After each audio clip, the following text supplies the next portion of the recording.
주경배 주역이 역사시네 주경배 주경배 주역이 운행하시네 주경배 주경배 주역이 역사시네 주경배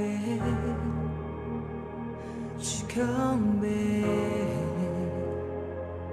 주님 세계를 만드시는 큰 기적 행하시는 분 그는 우리 하나님 주는 약속 지키시는 분 어둠 속 밝히시는 빛 그는 우리 하나님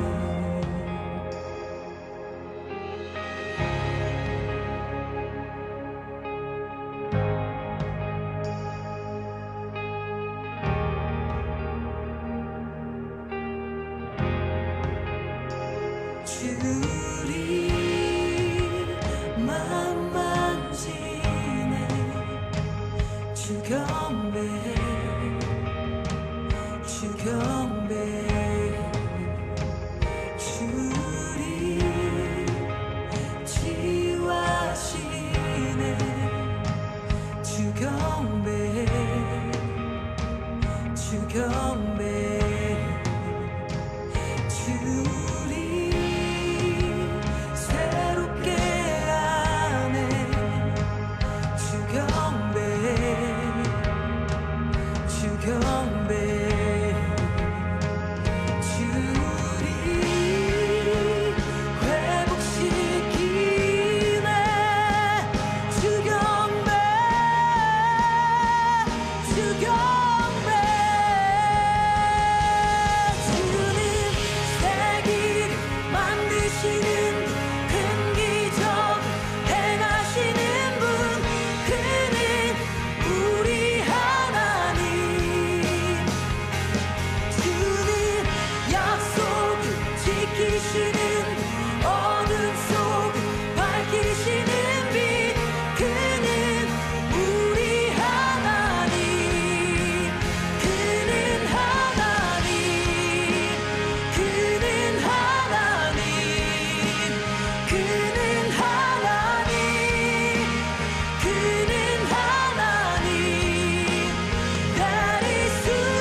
예수 주 눈물 닦으며 주 상처 치유해 내 삶의 모든 응답 예수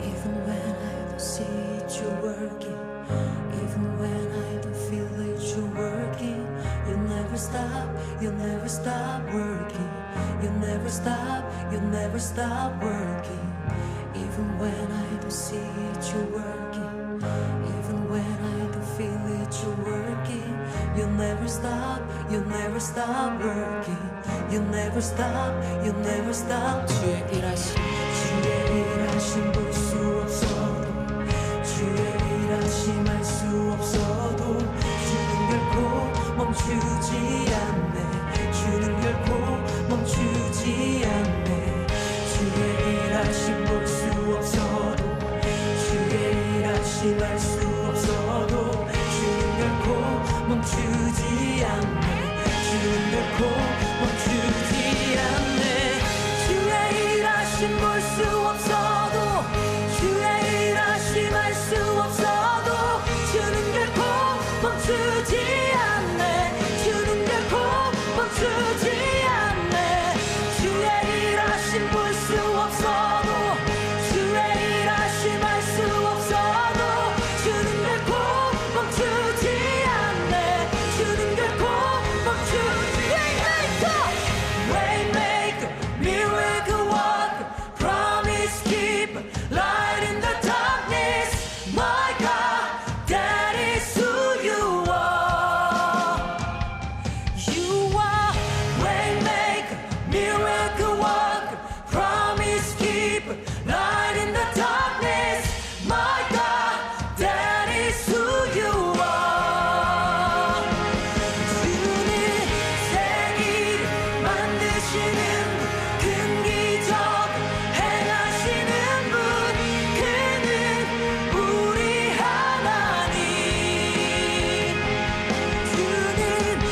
is who you are.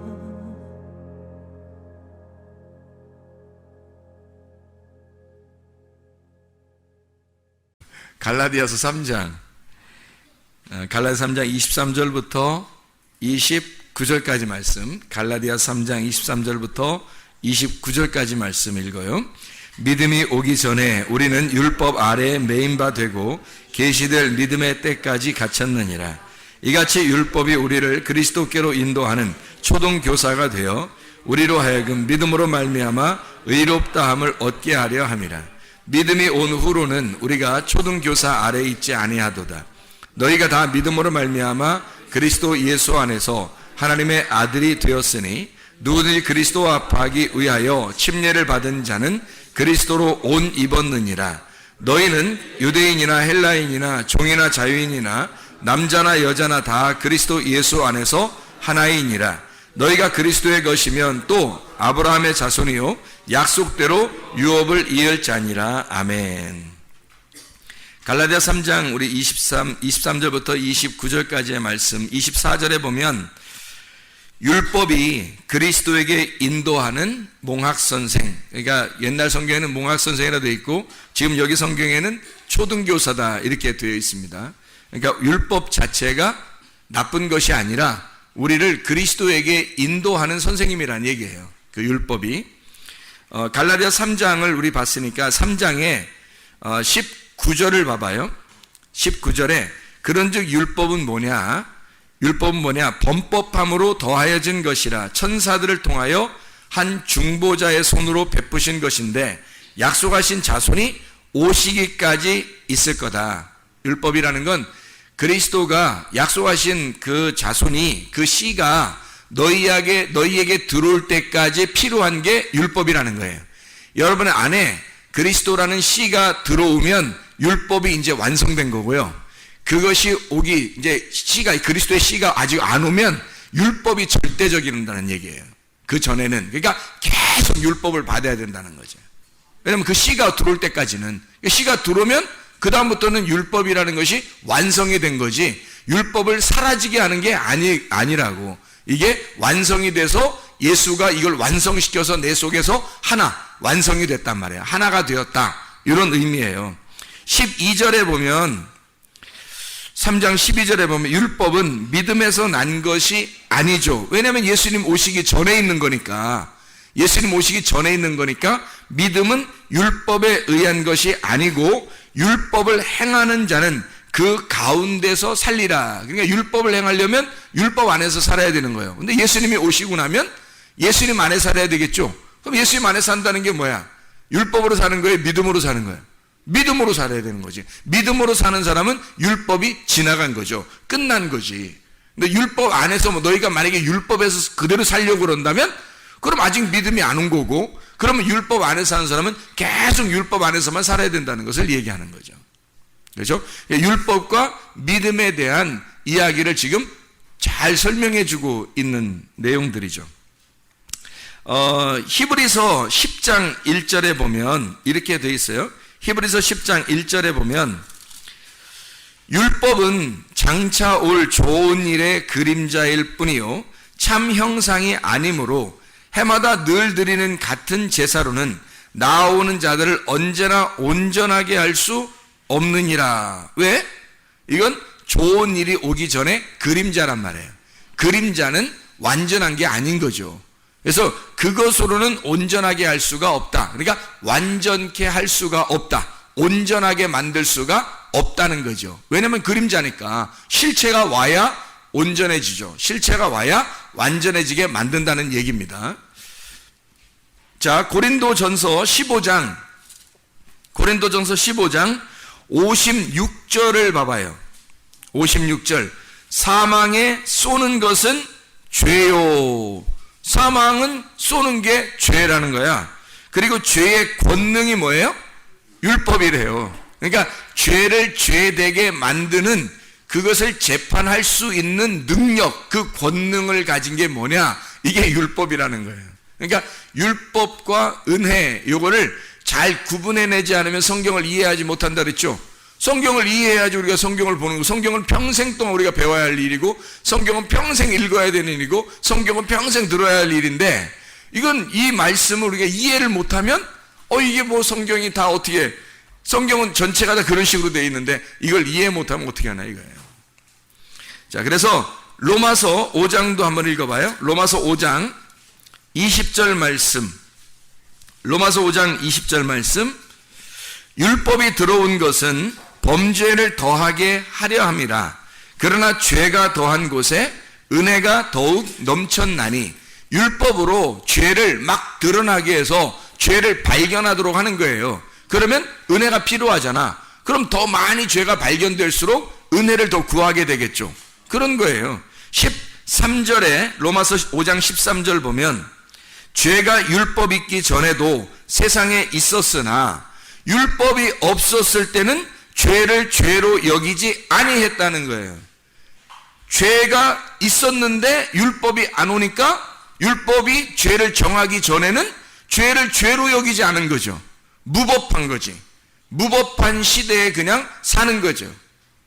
그런데 율법이 옴으로써, 율법은 누구에게 온 거냐면 하나님의 백성들에게 온 거예요. 잘 생각해봐요. 애굽에서 율법이 왔어요? 광야에서 율법이 왔어요?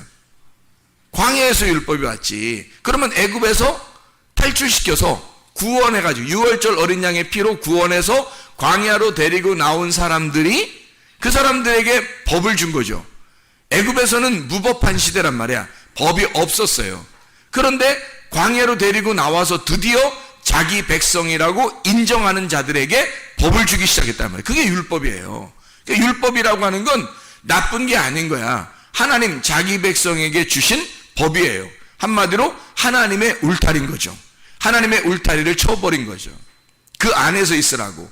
그 율법 안에서, 너희가 이 울타리 안에서 그 안에 꼴을 먹어야 돼. 꼴이 이제 풀이에요. 풀. 이런 풀을 양들이 먹는 풀이에요. 그거 이제 지금 우리도 말하면 만나, 하나님의 생명의 빵.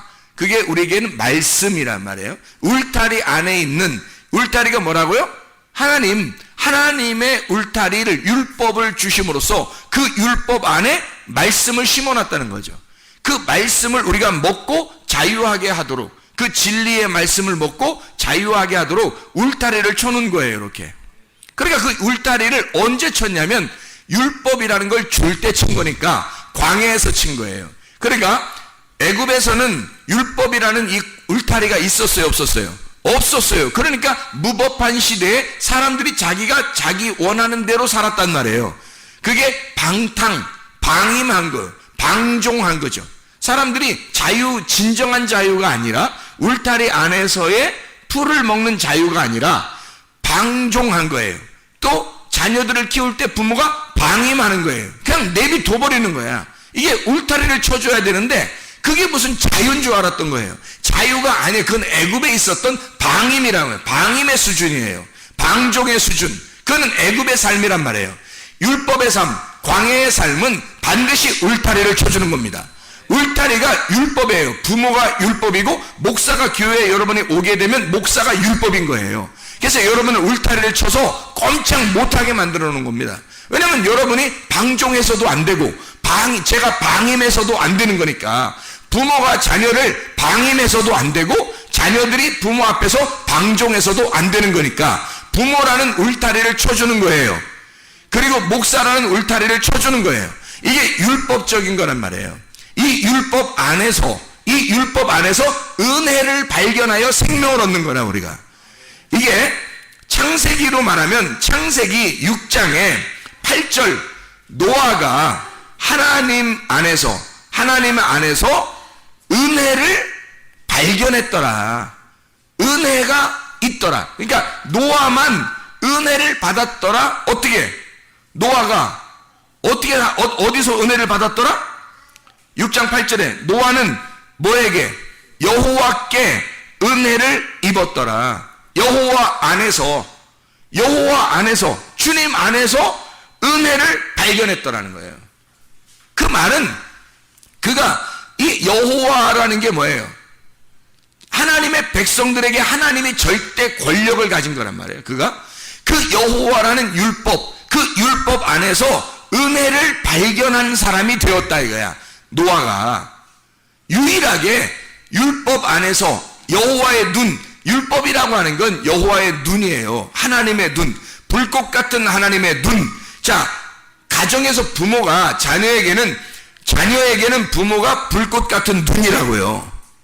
교회에서는 목사가 성도들에게 불꽃 같은 눈이라고요.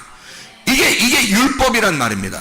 이런 율법 안에서 그 노아가 여호와의 눈에서, 여호와 안에서, 그가 여호와의 눈 안에, 하나님의 말씀 안에, 율법 안에서 은혜를 발견했더라. 은혜를 입었더라. 은혜를 발견했더라 그 말이에요. 은혜를 찾아낸 겁니다.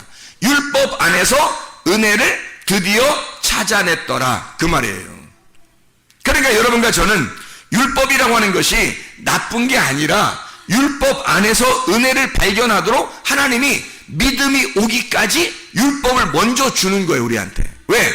그걸 밟고 오라는 거죠. 그 율법을 알고 이 안에서 은혜를 발견하여 믿음 안으로 들어오라는 얘기거든요.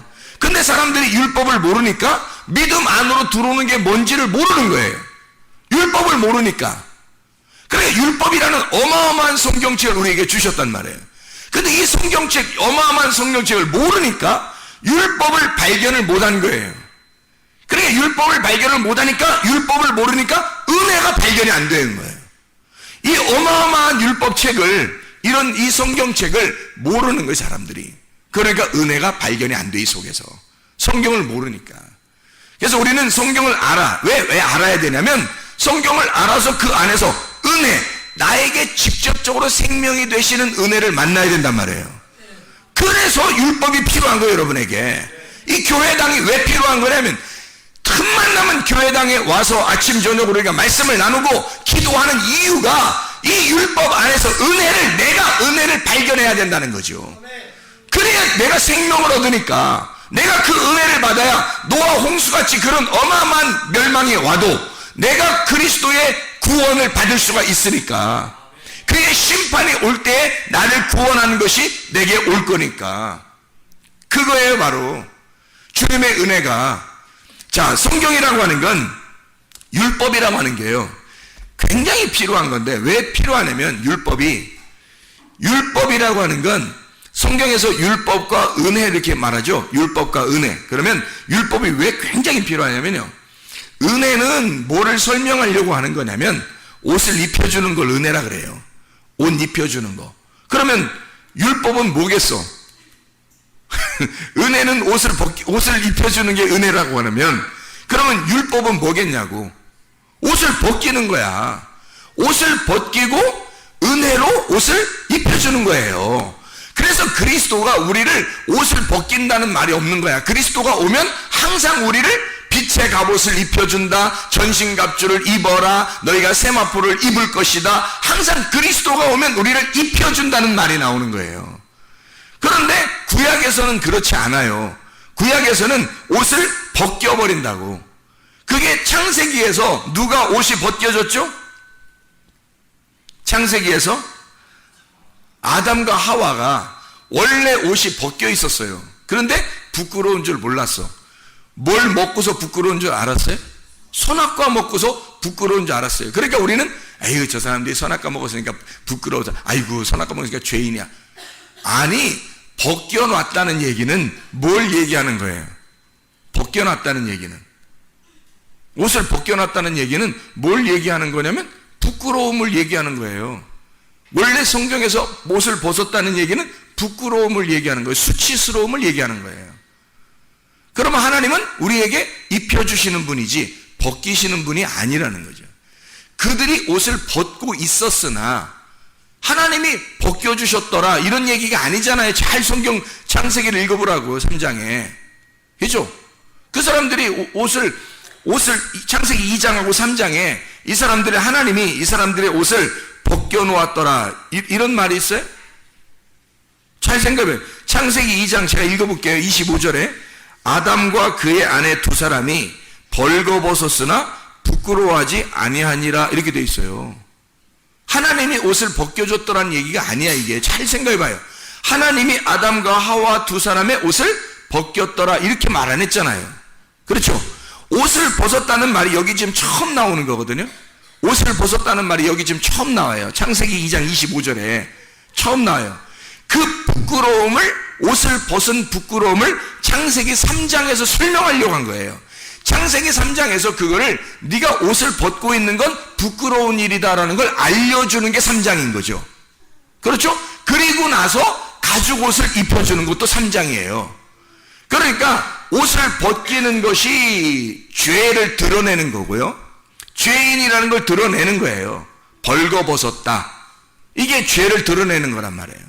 하나님 안에 있어야 되는데 하나님에게서 우리가 벗어났단 말이야.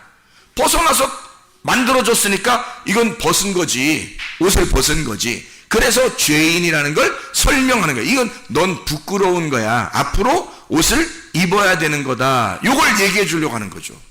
성경이 그런 얘기죠. 그죠? 그래서 하나님이 내가 너를 옷을 입혀줄게 해서 가죽 옷을 입혀주는 거예요.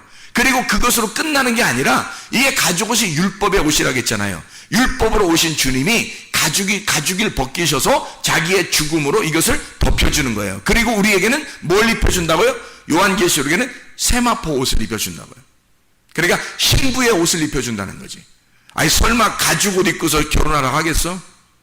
타자냐 우리가? 응? 이렇게 가죽 옷을 입고서 이렇게 등장해서 결혼식 하도록 하겠냐고. 아니란 말이에요. 가죽 옷을 입히는 것은 어느 날 새로운 옷을, 이 가죽 옷이 바뀌는 거예요. 그러니까 율법이라는 옷에서 은혜의 옷으로 바뀌어버리는 거지. 그게 세마포 옷이란 말이에요. 우리가 하늘나라 갈 때는, 또 주님을 만날 때는 주의 십자가의 죽으심으로 이 옷마저 바뀌어버리는 거예요. 가죽 옷이, 율법의 옷이 바뀌어버려서 은혜의 옷으로 바뀌어버리는 거죠. 그러니까 율법은 우리를 벗겨버리는 거고요. 은혜는 우리를 입혀주는 거란 말이에요. 이해가 되시죠? 그래서 선악과는 우리를 죄를 깨닫게 해서, 율법은 우리를 죄를 깨닫게 해서 옷을 벗기는 일을 해요. 그리고 생명나무, 은혜는 주님이 우리를 옷을 입혀주는 역할을 하신단 말이에요. 이게 성경이라고.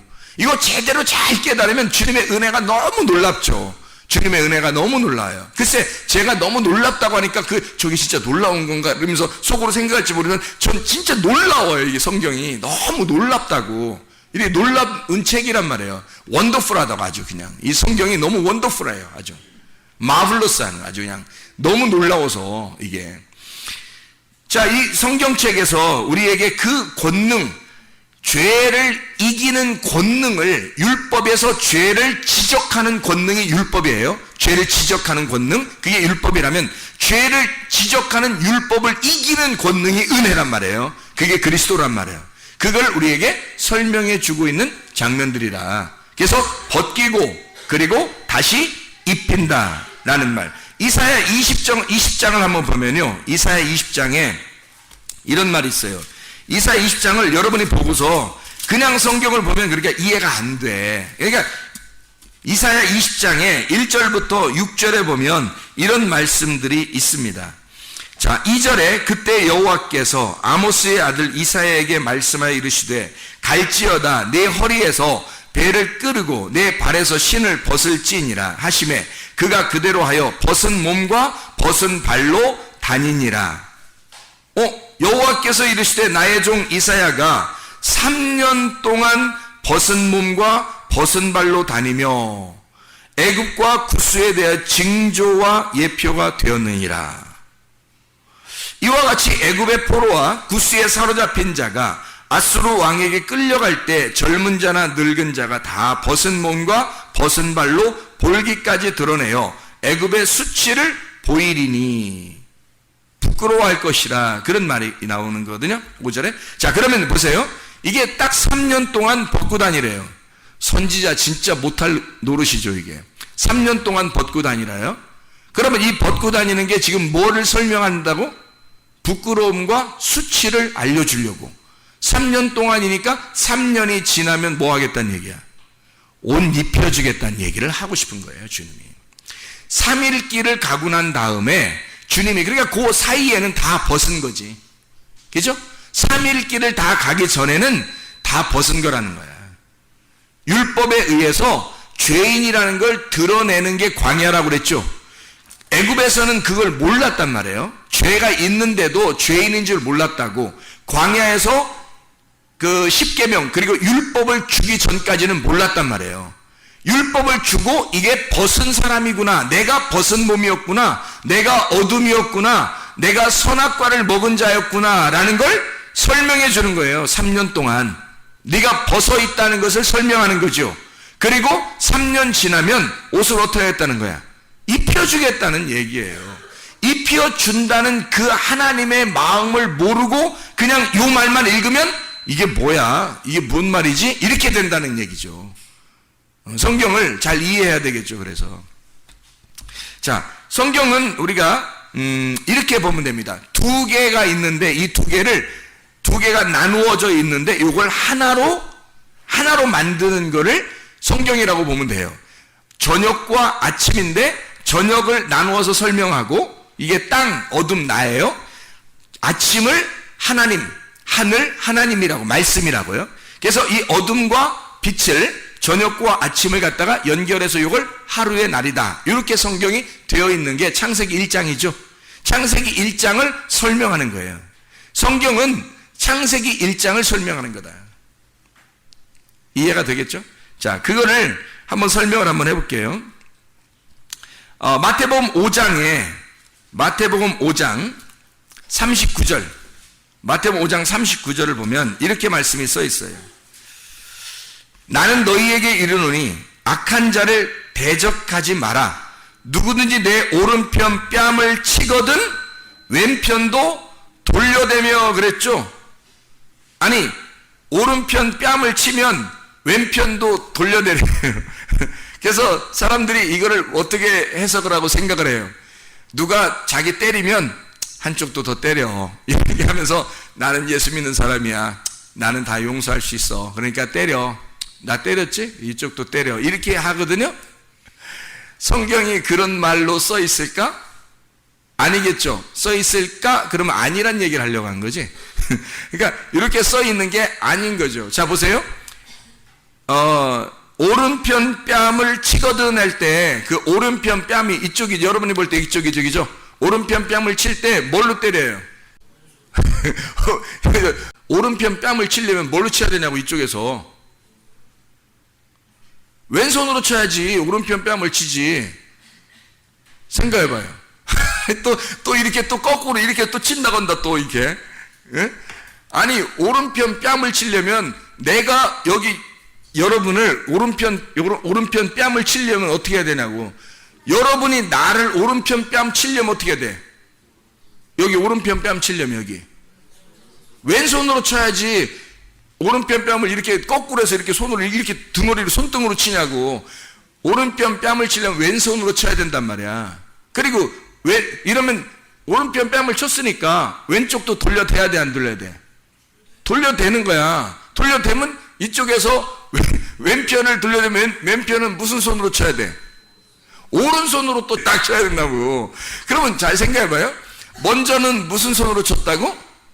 왼손으로 오른편 뺨을 쳤다고. 그러면 두 번째는 무슨 손으로 치라고?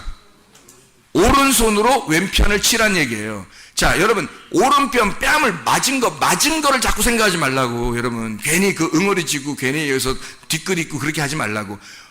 자기가 맞은 걸 자꾸 생각하지 말고 때린 사람을 생각해 보라고요. 때린 사람. 그럼 때린 사람은 뭘로 쳤다고? 먼저 왼손으로 쳤다고. 나를 왼손으로 친 자에게 왼손으로 친 자에게 오른손으로 치도록 대조란 얘기야.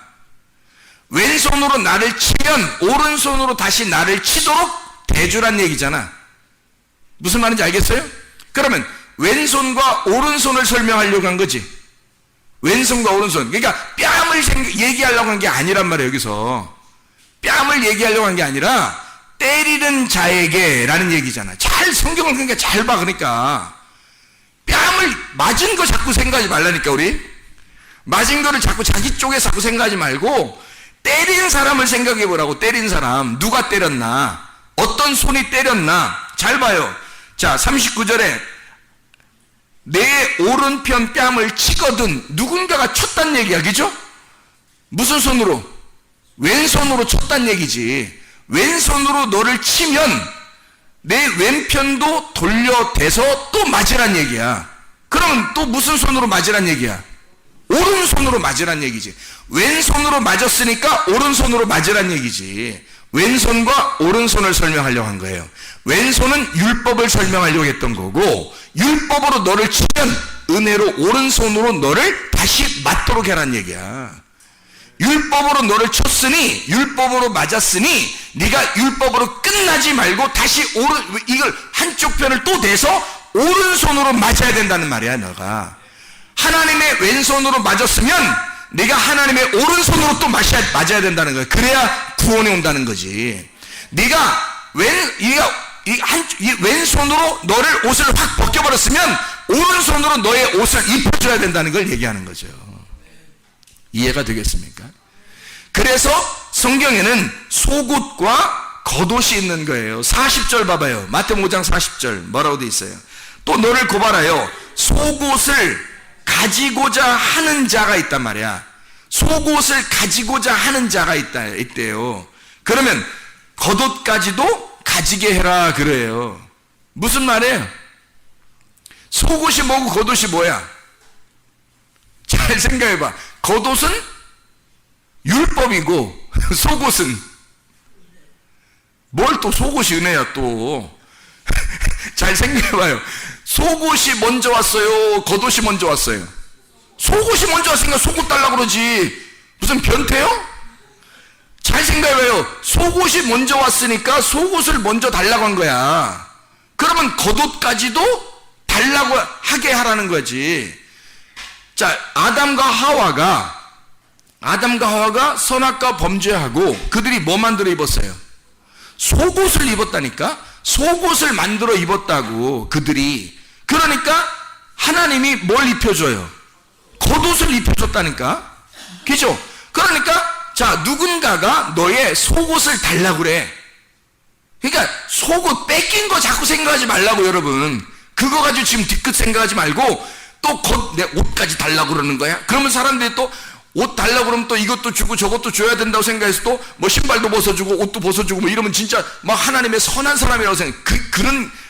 그런 게 문제가 아니라 여기서는 자, 네가 선악과 먹고 속옷 입었는데 그 속옷을 달라고 해 누가. 그러면 하나님께서 입혀주신 겉옷이 있어. 그것도 줘라 이거야. 그것도. 왜? 그걸 줘야 세마포 옷을 입혀주지. 잘 생각해봐요. 속옷이 있었죠. 그 다음에 겉옷으로 가죽옷을 입혀줬죠.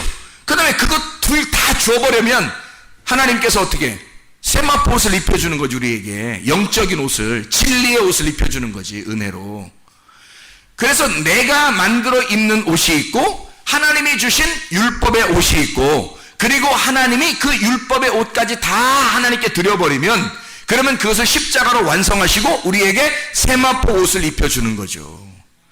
그러니까 우리를 벗겨놓고 다시 입혀주시는 하나님, 이거를 설명하려고 했던 거란 말이에요.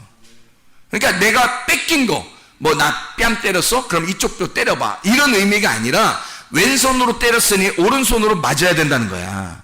그리고 속옷을 달라고 했으니 겉옷도 빨리 줘야 그 다음에 하나님의 옷이 입혀진다는 거죠. 이해가 돼요? 아주 간단한 얘기입니다. 아주 간단한 얘기인데 우리가 이걸 그냥 보면 이해가 안 되고 뭐 헷갈려요. 이게 이상한 얘기 같으니까 이게 헷갈린다고. 간단한 얘기인데, 그래서 이 율법과 은혜라는 것만 제대로 깨달으면요 이 성경이 풀린다는 거죠. 왜? 성경은 그렇게 이루어져 있으니까. 그것을 모르고 성경을 보니까 사람들이 이해가 안 되는 거지. 자, 이해가 되겠죠? 무슨 말인가? 그래서 하나님은 우리에게 왼손과 오른손을 설명합니다. 예수님이 부활하시고 난 다음에 하나님의 어디 편에 계시죠? 우편에 계십니다. 왜 우편에 계시다고 그래요? 하나님은 뭐 영인데, 하나님이 영이고 예수님도 부활하시면 영인데 그 영적 존재들이 뭐 오른편에 앉아있고 왼편에 앉아있고 뭐 앞에 앉아있고 뒤에 앉아있고 막 이런가요? 그럴 수 없다는 말이에요. 오른편이라고 하는 얘기는 왼편에 있었다는 걸 설명하는 거죠. 내가 왼편에 갔을 때 죽었다는 거예요. 오른편에는 부활해서 가는 거죠. 그래서 부활해서 오른편으로 갔다는 얘기고 죽으러 갈 때는 왼편으로 갔다는 얘기예요. 그러면 죽으러 갈 때는 어디로 내려왔다는 얘기? 땅으로 내려왔다는 얘기. 그러니까 땅이 왼편이고 하늘이 오른편이었던 거지. 그래서 하늘에 올라가셨다. 그 권능의 자리에 올라가셨다. 율법이 왼편이고 땅이고 땅에서 있는 거고 땅으로 내려온 거고요. 그리고 은혜가 하늘에 있는 거란 말이에요. 그래서 왼편과 오른편을 이렇게 나누은 거, 이게 율법과 은혜란 말이에요. 성경 자체를 이렇게 설명하고 있다는 얘기입니다. 자, 우리는 율법이라고 하는 것을 마치 율법으로는 구원을 받을 수 없어, 그러니 율법은 나쁜 거야 라고 인식하는 사람들이 굉장히 많더라. 그거 아니다. 왜 그게 아니냐면 요한복음 19장 29절 30절 말씀을 한번 우리 같이 보면요, 거기에 다 이루었다는 말씀이 우리에게 있죠. 거기에 요한복음 19장 29절 30절, 거기 신포도주가 가득히 담긴 그릇이 있는지라 사람들이 신포도주를 적신 해면을 우슬주에 메어 예수의 입에 대니 예수께서 신포도주를 받으신 후에 이르시되 다 이루었다 하시고 머리를 숙이니 영혼이 떠나가시니라. 원래 신포도주는 누가 먹어야 될 음식이에요. 신포도주는 내가 먹어야 할, 내가 마셔야 할 포도주란 말이에요. 그거를 예수님이 십자가에서 마셨다고. 십자가에서 그걸 입에 대고, 그리고 거기서 죽으시면서 모든 것을 다 이루었다. 너희들이 마셔야 할 잔을 내가 마셨다 그 말이야. 너희들이 마셔야 할 죽음의 그 잔, 신포도주를 내가 마셨다. 쓴 물을 내가 마셨다. 한마디로 쓴 물은 내가 마시고, 그리고 이제 단물을 너희에게 주겠다는 얘기지. 하늘의 천국의 포도주를 너희에게 주겠다. 신포도주, 쓴 물은 내가 십자가에서 매달려 그걸 마시고, 하늘에 올라가서 달콤한 포도주, 하늘나라 천국 잔치하는 그 포도주는 너희들을 마시게 하겠다는 얘기야. 이게 십자가라고요. 십자가로 율법을 완성하셨다는 거죠. 율법을 폐기하신 게 아닙니다. 율법을 폐기하신 게 아니라 율법을 끝내고 완성했다는 얘기예요. 드디어 이 율법 안에서 오신 그 주님이 율법을 끝냈다는 얘기야. 이거를 완성했다는 얘기예요. 이제는 예수님의 시대가 열렸다. 그럼 예수님의 시대를 뭐가 증명해요? 율법이 증명하는 거예요. 그래서 율법이 꼭 필요한 겁니다. 왜냐하면 그 율법이 이 은혜의 시대를 율법이 설명해야 하니까. 은혜의 시대라고 하는 건, 부활이라고 하는 건 그 죽음이 부활을 설명할 수밖에 없는, 부활을 죽음이 설명하지 않으면 이해가 안 되는 게 부활이란 말이에요. 그냥 살아있는 게 아니란 말이에요. 그냥 살아있는 게 아니라 부활이라고 한 거예요. 부활이라는 건 다시 살았다는 얘기거든요. 그 말은 죽음이 있어야 다시 살아난 것이 설명이 되는 거지. 그래서 십자가 예수가 자기가 홀로 그 십자가 예수가 거기서 완성을 하고, 은혜는 누가 받게 했다고? 여러분과 제가 받게 했다고. 은혜는 예수님이 받는 게 아니에요. 은혜는 예수님이라고. 은혜는 예수님이니까 여러분에게 제가 받는 거지. 예수 그리스도가 십자가에 매달려 죽으신 것은 율법을 끝내는, 율법을 완성하는 죽음이고, 그리고 은혜는 은혜가 되신 예수님을 내가 받는 거란 말이에요. 은혜는 내가 받아야 되는 거란 말이에요. 그러면 내가 은혜를 받았느냐 이거지. 율법의 예수를 확실하게 인정하고 믿지 않으면 은혜를 받을 수가 없어요. 그래서 죄라고 하는 게 뭐냐면, 죄가 요한복음 16장 9절에 뭐라고 나오냐면 이렇게 나와요. 16장 9절. 죄에 대하여라 함은 그들이 나를 믿지 아니하미요 라고 되어 있어요. 왜 이렇게 썼을까? 예수님이 자기를 믿지 않는 게 죄래요. 왜 그 말을 여기다가 이렇게 썼을까? 다른 죄가 있었는데, 그 죄들이 여러 가지가 있었는데 왜 그 말을 하지 아니하고 공교롭게도 요 얘기 하나만 했을까? 죄에 대해서. 이상하잖아요. 예수를 안 믿는 게 죄다. 이 앞에 죄가 분명히 있었어요. 예수님이 죽으시는 이유, 그 죄의 값으로 사망을 받았거든요. 그러면 그 죄가 분명히 있는데도 그런 죄를 왜 얘기하지 않았을까? 분명히 무슨 죄가 있었어요? 선악과 죄가 있었어요. 그 선악과 죄 때문에 예수님이 죽으신 거거든요. 그러면 그 선악과 죄가 있다고 얘기를 하면 될 거 아니야. 죄는 이것이다라고 얘기를 하면 될 거 아니에요. 근데 예수님이 그 말 안 해요. 왜 안 해죠? 그 죄를 혼자 해결해 버릴 거니까. 혼자 그것을 십자가에서 해결할 거니까. 이제는 너희는 뭐만 남았냐면 은혜만 남은 거야. 너희들은 이 사실을 믿기만 하면 되는 거야. 근데 그걸 안 믿어. 그러니까 은혜가 안 오는 거야. 네가 그걸 안 믿으니까, 이 사실을, 내가 이 사실을 끝낸 것을 네가 안 믿어. 안 믿으니까 너는 은혜가 안 온 거죠. 우리는 은혜만 받으면 되는 건데, 죄가 뭐냐면 그 사실을 안 믿는 거야. 그 예수를 안 믿는 거예요. 율법으로 돌아가신 예수를, 나 때문에 죽으신 그 예수를 안 받아들이는 거예요. 안 믿어. 그러니까 내가 거기서 죽을 이유가 없는 거지. 내가 항상 살아있는 거지. 예수님 믿습니다 이러면 끝나는 줄 아는 거예요. 그게 아닌 거죠. 거기서 예수님이 죽으신 것은 진짜 내가 사라진 거라니까요. 진짜 내가 없어진 거예요. 근데 내가 없어지지 아니하고 여전히 내가 살아있다, 이게 안 믿는 거라고. 예수를 믿었다면 네가 사라졌어야지. 예수의 그 십자가는 네가 사라졌다는 걸 증명하는 것인데, 네가 사라졌다고 여기지 않는다고, 네가 여전히 예수를 안 믿는다고, 예수의 그 죽음을 안 받아들인다고, 그 죽음이 네가 사라졌다는 거라니까. 네가 완전히 사라지고 없어졌다는 것이 이 율법 안에서의 죽음인데, 그걸 안 믿어버린다고, 그걸 안 받아들이니까 네가 여전히 살아있어. 은혜가 안 오는 거예요. 왜? 나를 안 믿으니까. 그 예수, 그 십자가의 죽음을 안 믿으니까. 그러니까 너는 죄가 그대로 있는 거야. 너한테는 그 죄가 아직도, 너는 율법의 세계에 사는 거야. 은혜로 살아야 되는데, 예수는 2000년 전에 죽었는데, 세상에 예수는 2000년에 죽었는데 아직도 우리는 율법 안에 사는 거예요. 왜? 내 속에서 예수가 죽질 않은 거야. 그 예수, 나를 위해서 나라는 예수로 죽으신 예수를 안 믿은 거예요. 그러니까 아직도 내가 살아있는 거지. 내가 살아있는 그것이 죄라는 거예요. 그 네가 나를 안 믿은 거니까 그게 죄라, 이렇게 쓴 거죠. 선악과 먹은 게 죄야라고 쓸 수도 있잖아요. 근데 아니에요. 네가 나를 안 믿는 게 죄다. 그게 죄라는 거야. 왜? 너는 은혜를 받아야 할 존재야. 예수님이 그것 때문에 오셔서 죽으셨으니까 혼자 끝내신 거예요. 우리하고 상의도 안 하고, 우리하고 상의하지도 않고 혼자 하나님의 사랑으로 그분이 이 율법 안에서의 죽음을 끝내신 거라고요. 더 이상 우리가 죽지 않도록 그 길을 마련하신 거야. 그 진리를 깨닫고 생명을 얻으라는 거거든요. 그래서 예수님이 길이요 진리요 생명이 되신 거예요. 그런데 그걸 안 받아들이는 거야. 너희가 나를 안 믿는다. 그것이 죄다. 십자가의 해결이 아직 너한테는 안 이루어졌어. 그러니까 너는 아직도 율법 안에 사는 자야. 몽학선생 안에 사는 자다. 초등교사 안에 사는 자다.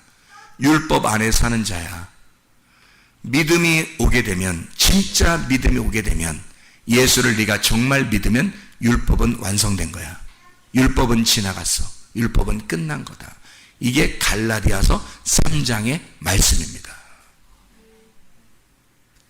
진실로 예수 안에서, 율법 안에서의 은혜를 발견한 노아처럼 하나님 안에서의 그 은혜를 발견하는 주의 사람들이 되시기를 바랍니다. 요한복음 20장 1절 하나만 읽고 마치도록 하겠습니다. 요한복음 20장 1절 말씀. 자, 뭐라고 써있냐면, 안식 후 첫날 일찍 아직 어두울 때에 막달라 마리아가 무덤에 와서 돌이 무덤에서 옮겨진 것을 보고, 돌을 옮겨진 것을 보고, 옮겨졌다, 이게 아이로라는 단어입니다. 이 아이로라고 하는 단어는 들어 올려졌다, 뭐 누군가가 취하여 갔다, 뭔가 이 돌이 제거가 됐다, 이 말이거든요. 이 말은 아이로라는 그 단어 자체가 죄를 용서했다, 죄 속죄, 죄를 속했다, 죄를 용서했다, 죄가 넘어갔다, 요 이야기를 하는 거예요. 그러면 보세요. 잘 생각해요. 죄 용서라고 하는 것은 육신이 죽어서 무덤 안으로 들어갔다가 거기서 부활하여 나오는 것을, 육신이 죽어서 무덤 안으로 들어갔다가 나오는 것을 죄 용서라 그렇게 말하는 거예요. 죄 용서라 그렇게 말하는 거는, 그렇죠? 돌을 옮겨놨다. 자, 돌을 옮겨놨다. 잘 생각해봐요. 그러면 여러분 보세요. 자, 무덤이 있어요. 돌 문으로 이렇게 닫혀놨거든요. 근데 돌 문이 열린 거거든요. 자, 그러면 이것을 여러분은 돌문이 닫혔구나, 그 다음에 돌문이 열렸구나 이렇게 생각하잖아요. 그럼 이거를 조금 더 생각을 한 번 더 해보자고요. 한 번만 더 생각해보자고. 제발 한 번만 더 생각해 봅시다. 돌문이 닫혔다는 것은, 이렇게 닫아놨다는 것은 돌문이 원래 어떻게 되어 있었다는 걸 얘기하는 거예요. 돌문이 원래는 열려 있었던 거죠. 돌문이 원래는 열려 있었어요. 그렇죠? 그런데 거기다가 시체를 집어넣었을 때 돌문을 닫은 거예요. 그렇죠? 원래는 이게 돌문이 열려 있었다고요. 돌문이 원래 열려 있었는데 시체를 넣고 돌문을 닫아놨단 말입니다. 그리고 다시 이 돌문이 열려질 때 그때 시체는 없어진 거예요.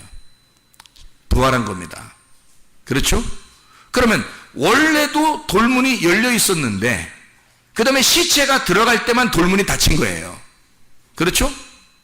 그리고 이 돌문이 열릴 때 다시 시체가 없어진 거예요. 돌문이 원래 열려 있었다는 그 상태가 뭐냐는 거예요. 원래 열려 있었던 상태가 하나님의 원래 창조죠. 원래 우리를 창조하신 모습이란 말이에요. 하나님이 우리를 원래 창조하신, 선악과를 먹기 전에 우리의 모습이죠. 하나님이 우리를 창조하셨을 때의 창조 상태란 말입니다. 그런데 사람들이 선악과를 먹었죠. 그리고 죄를 지었어요. 그랬더니 시체가 되어버렸어요. 죽었단 말이에요. 하나님과 관계가 끊어졌어요. 그걸 시체라 그래요. 그래서 그 시체를 어디다 집어넣어? 예수 그리스도가 십자가 못 박혀 돌아가시며 그 시체를 대신에 예수님이 죽으시고 시체로 죽으시고, 그리고 그 시체가 무덤 안으로 들어가 버린다. 무덤 안으로 들어가니까 문을 딱 닫아버려요. 뭐가 닫아버린 거예요? 뭐가 예수님을 죽였죠? 뭐가 예수님을 죽이고 예수님을 갖다 가둬놨죠? 율법이 예수를 죽이고, 원래 창조의 상태는 율법이 없었다고요. 죄를 죄로 여기지 않았다고. 그래서 돌문이 열려 있었던 상태란 말이에요. 그런데 죄를 발견하게 됐어, 사람들이. 그래서 돌로 사람들을 때려서 죽인다고 그랬죠, 구약에서는. 그게 심판하는 율법이란 말이에요.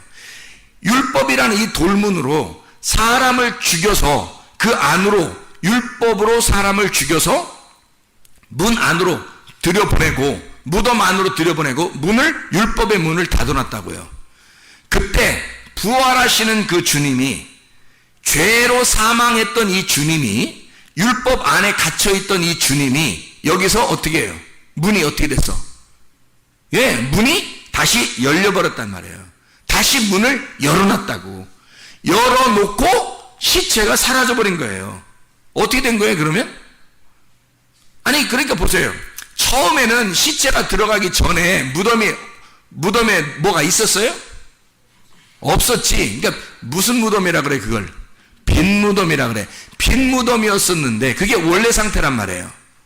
그런데 죄를 지은 인간을 대신에 주님이 죽으시고 시체가 되어 죄의 사망을 거치고 문 안으로 들어가서 율법의 문으로 딱 닫아놓으니까 이때는 죽은 시체가 그 안에 있단 말이에요. 사망이 그 안에 있단 말이. 근데 이 사망의 권세를 이기신 분이 이것을 갖다 이 돌의 문을 열어버리니까, 이 돌의 문을 열어버리니까 이 속이 다시 무슨 무덤이 됐어요? 빈 무덤이 됐다. 원래 창조의 상태로 돌아간다는 얘기죠. 하나님이 원래 하나님이 우리를 사랑하시던 그 원래 창조의 상태가 있다고요. 창조의 모습이, 주님이 보시기에 좋았던 하나님의 그 창조가 있었다고, 우리가. 그런데 사람들이 선악과 죄로 인간이 타락하고 그리고 자기 죄인 됐는데 예수 그리스도가 그것에 의하여 죽으시고 그 율법에 의하여 죽으시고 시체가 되어 무덤 안에 들어갔을 때는 우리도 함께 그 안에 있는 거라고요. 근데 그 무덤 문이 열릴 때 다시 창조의 역사로 돌아가게 되는 하나님의 역사가 성경의 이 말씀을 통해서 이루어지는 거죠. 그거를 원래 상태로 돌아갔다. 그래서 요한복음 16장 10절에 이렇게 말해요. 의에 대하여라 함은 내가 아버지께로 가니 너희가 다시 나를 보지 못하며. 무슨 말이에요? 원래 상태로 돌아갔다는 얘기죠. 원래 상태로 돌아가면 그것을 의롭다고 말한다. 의롭다는 말은 뭐의 반대말이에요? 죄의 반대말이죠. 그러니까 죄라고 하는 것은 뭐라고? 너희가 나를 믿지 아니하며. 그 말은 무슨 말인지 알겠죠? 율법 안에서 그 죽으신, 내가 죽어야 하는 그 자리에 죽으신 예수를 받아들이지 않고 내가 여전히 살아있으니, 내가 여전히 살아있는 건 하나님하고 관계가 끊어져 있다는 얘기죠. 내가 여전히 살아있는 건 하나님과 관계가 끊어져 있는 거고 아직도 죽어있는 상태라는 얘기죠. 그러면 원래 상태가 아니라면, 원래 창조의 상태가 아니죠. 그죠? 하나님과 관계가 끊어져 있으니까 원래 창조의 상태가 아닌 요 상태를, 관역에서 벗어난 요 상태를 죄라 그렇게 말하는 거라고. 이때 예수님을 믿어서 예수님이 이런 모든 죄의 사건을 끝내시고 다시 아버지께로 돌아가 빈 무덤을 만들어 놨고 이게 원래 창조의 상태로 다시 돌아가면 그걸 의롭다라고 말하는 것입니다. 우리를 죄에서 죽으시고 의롭게 만드시는 분이 우리 예수님이셔요. 이게 성경의 핵심이라고요. 복음이라고요. 그래서 예수의 복음은 십자가와 부활입니다. 예수의 죽음을 통하여 우리의 모든 죄값을 치르시고 그리고 다 이루었다. 율법 안에서 모든 것을 완성하고 이제는 너희에게 은혜를 주고 싶다는 거야. 빈 무덤을 선사하고 싶다는 거야. 너희에게 원래 창조의 질서로 다시 돌아가게 하고 싶다는 거야. 하나님의 원래 그 사랑의 품 안으로 돌아가게 하고 싶다는 거예요. 그것을 받아들이라는 것입니다. 기도하겠습니다. 우리 하나님 아버지 사랑과 은혜를 감사드립니다. 아버지 하나님, 우리에게 그리스도를 그토록 입혀주시기를 원하시는 주님, 나의 옷을 벗고 그리스도의 옷을 입어 빛의 갑옷을 입고 전신갑주를 입고 살아가는 주의 사람들이 되게 도와주시옵소서. 말씀이 우리에게 충만하게 도와주셔서 그 말씀과 함께 동행하다가 주님 만나 살게 도와주시옵소서. 예수 그리스도 존귀하신 이름 받들어 기도드렸사옵나이다. 아멘. 절대 박수를 안 드리겠습니다.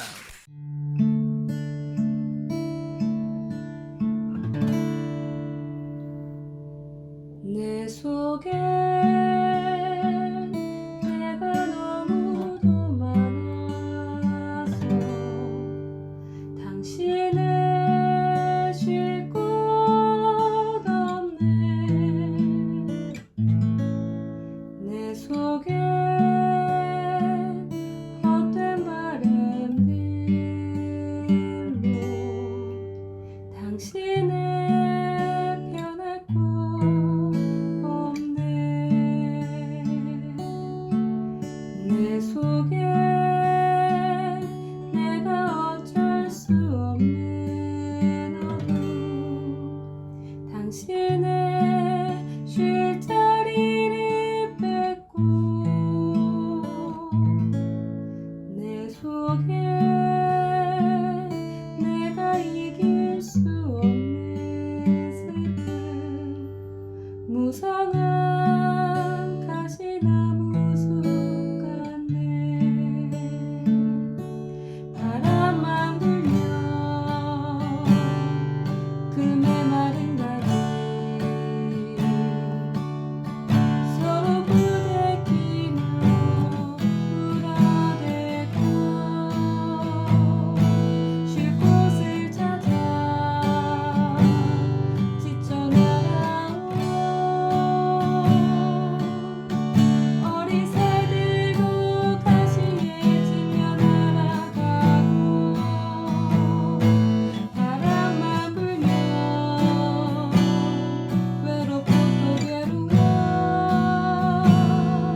당신은